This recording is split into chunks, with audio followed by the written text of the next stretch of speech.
Ya, tapi karena semua pengkritik atau penghujatnya atau tukang kritiknya itu sudah sekarang menjadi menteri-menteri semua, ya makanya sekarang adem ayem tuh. Jadi ya mungkin Pak Jokowi lupa bahwa orang yang dulu mengatakan bahwa Jokowi sinting itu Fahri Hamzah, ya kan?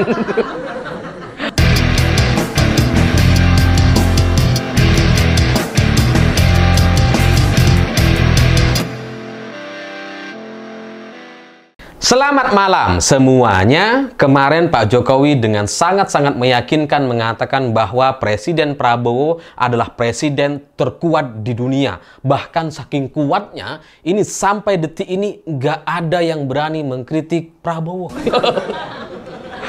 Sekarang demo. Prabowo di demo. Karena dari 5 tuntutan adik-adik mahasiswa dengan tema Indonesia Gelap, yang pertama mereka tuntut adalah pencabutan instruksi Presiden Prabowo terkait pemotongan atau efisiensi anggaran. Khusus kepada Presiden Prabowo. Gitu. Khusus gitu. Jadi ketika Pak Jokowi kemarin bilang Prabowo ini sangat kuat, gak ada yang berani dikritik gitu ya, gak ada yang berani menyampaikan protes. Di demo, sekarang di demo. Ya nggak tahu lah apakah setelah ini Pak Jokowi akan mengoreksi perkataannya dan mengatakan bahwa ternyata nggak sekuat itu karena Presiden Prabowo ternyata sudah di demo hari ini. Atau supaya Pak Jokowi tetap dengan keyakinannya, tetap dengan ucapannya dan kemudian tetap dianggap benar oleh para pemuja Fufafa, mungkin Pak Jokowi perlu pura-pura tidak lihat TV atau media hari ini. Karena sekarang ya semua orang berdemo terkait Indonesia Gelap dan 5 tuntutan yang disampaikan oleh mahasiswa atau para demonstran, salah satunya khusus kepada Presiden Prabowo. Tapi 5-5-nya semuanya juga mengkritik kebijakan-kebijakan yang diambil oleh pemerintah. Jadi kalau setelah ini kemudian Pak Jokowi masih tetap meyakini bahwa Presiden Prabowo adalah presiden yang terkuat, gak ada yang kritik, itu fix TV di rumah Pak Jokowi rusak. Lalu Pak Jokowi juga dalam pidatonya kemarin mengatakan bahwa ini karena sekarang nggak ada yang berani kritik, katanya itu sekarang dikit-dikit Jokowi, dikit-dikit salah Jokowi.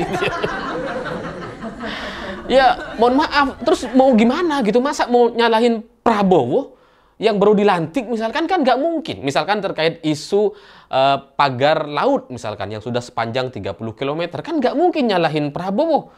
Karena itu pagernya memang dibuat di eranya Jokowi, gitu kan. Ketika Pak Jokowi jadi presiden, SHM, HGB-nya dikeluarkan di era Jokowi oleh menteri Jokowi. Kan nggak mungkin kemudian kita nyalahin, wah ini salah Prabowo. Gila aja, gitu kan.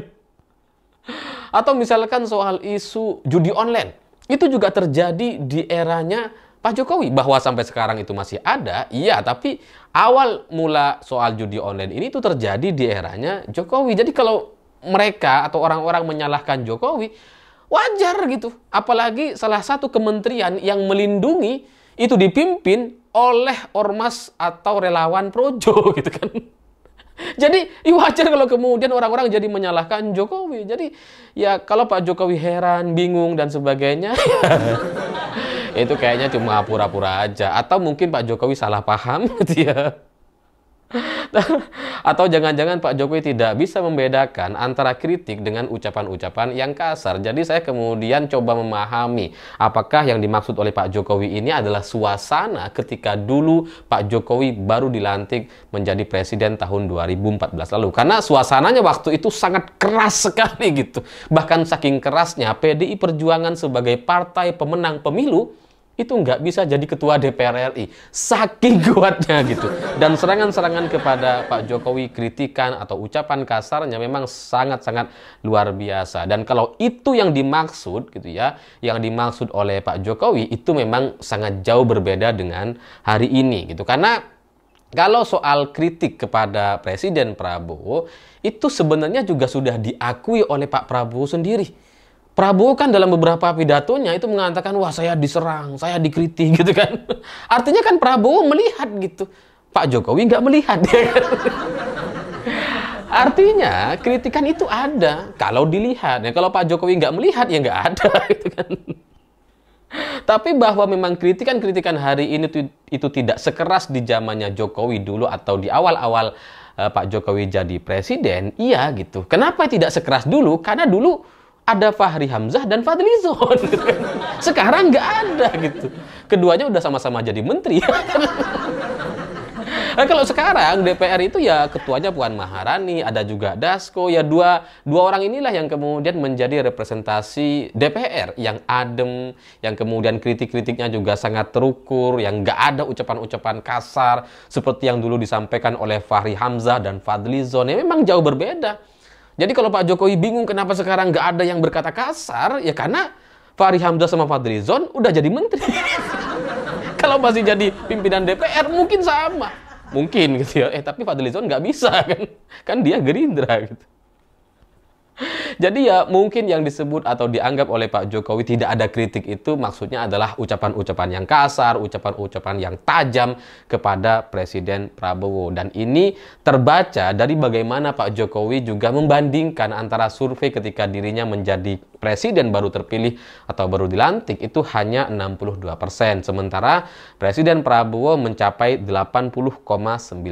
Tapi kenapa itu terjadi? Ya karena memang dulu ketika Pak Jokowi jadi presiden, beliau didukung oleh partai yang lebih kecil memang gitu. Partai pendukung Prabowo itu lebih besar, KMP waktu itu namanya. Dan ya mungkin Pak Jokowi lupa, ini saya ingatkan ya. Kenapa Pak Jokowi kemudian tidak bisa bekerja dengan tenang waktu itu? Ya karena memang partai mayoritas di Senayan itu adalah partai pendukung Prabowo dan Hatta Rajasa atau KMP. Dan partai Pak Jokowi dan JK waktu itu hanya PD Perjuangan, Nasdem, PKB, seingat saya gitu. Sisanya semuanya ada di kubu Prabowo. Makanya di awal-awal kepemimpinan, di awal-awal Pak Jokowi jadi presiden, itu ya selain ucapan-ucapan yang tajam dan kasar, ada juga ancaman-ancaman pelengseran, menterinya mau dipanggil sama DPR, dan sebagainya. Tapi itulah situasi ketika partai pendukung presiden itu merupakan partai yang minoritas atau tidak menguasai Senayan. Nah, kalau sekarang Prabowo dan Gibran itu didukung 80% partai atau semua partai berada di belakang Prabowo kecuali PD Perjuangan gitu. Jadi kalau suara di DPR atau kemudian kritik-kritik kepada Prabowo tidak ada tokoh yang berani berkata kasar dan sebagainya, ya karena yang kasar-kasar kan sudah ada di sana semua. Udah dapat jabatan semua gitu. Gimana mereka mau kritik gitu kan. Sekarang yang kritik dari PDI Perjuangan. Makanya kemudian tidak kasar. Cara-cara kader-kader PDI Perjuangan menyampaikan kritik itu semuanya terukur dan sesuai dengan isu yang ada. Tidak kemudian nyerempet kemana-mana. Tidak seperti dulu gitu.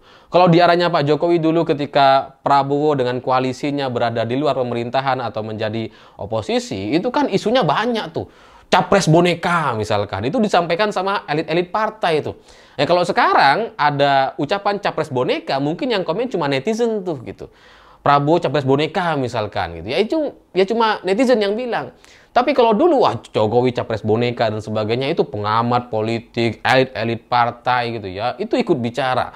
Sampai ada isu PKI gitu ya. Ibunya Pak Jokowi, ibu kandungnya itu ternyata bukan ibu asli, itu palsu. Itu semua gitu ya terjadi karena memang orang-orang yang dulu menghina atau menghujat Pak Jokowi itu adalah orang-orang yang memang nggak suka dengan Pak Jokowi atau memang memilih Prabowo dan Hatta Rajasa. Nah, kalau sekarang Pak Jokowi bingung kenapa nggak ada serangan-serangan yang semacam itu, ya karena bukan Pak Jokowi yang jadi presiden.